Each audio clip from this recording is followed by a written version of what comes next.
நடிகர் அஜித்லாம் அதை தான் ஓட்டின்னு இருக்கிறாருன்னு நினைக்கிறேன். அதையும் ஒரு ஸ்போர்ட்ஸ்னு பார்க்குறேன், தப்பு இல்லை. இருங்காட்டுக்கோட்டையில் இதற்கென்றே ஒரு ரேஸ் ட்ராக் இருக்கா இல்லையா? இருங்காட்டுக்கோட்டையில் தெரியுமா இருக்கிறது? அங்கே ஒரு இதுக்குன்னே ரேஸ் ட்ராக் இருக்குது. நீ பார்த்துருக்கியப்பா?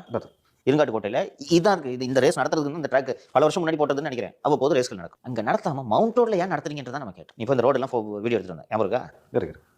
இப்போ அந்த ரேஸ் நடத்துவதற்கென்று வகையான ஒரு சாலையை தயார் செய்ய வேண்டும். அந்த வகையான சாலையை பரிசோதனை செய்து இது இந்த கார் ஓடுவதற்கு, இந்த ரேஸ் கார் ஓடுவதற்கு ஏற்ற மாதிரியான சாலை அல்லது ட்ராக் என்று ஒரு சர்வதேச நிறுவனம் சான்றிதழ் அளித்த பிறகுதான் நீங்கள் அங்கே ரேஸ் நடத்த முடியும். அந்த தரத்துக்கு ஓமந்தூராருக்கு முன்னாடி இருக்கிற ரோடை மாற்றுறதுக்கான தேவை என்ன? இருங்காட்டுக்கோட்டையில் இதுக்குன்னே இருக்குல்ல.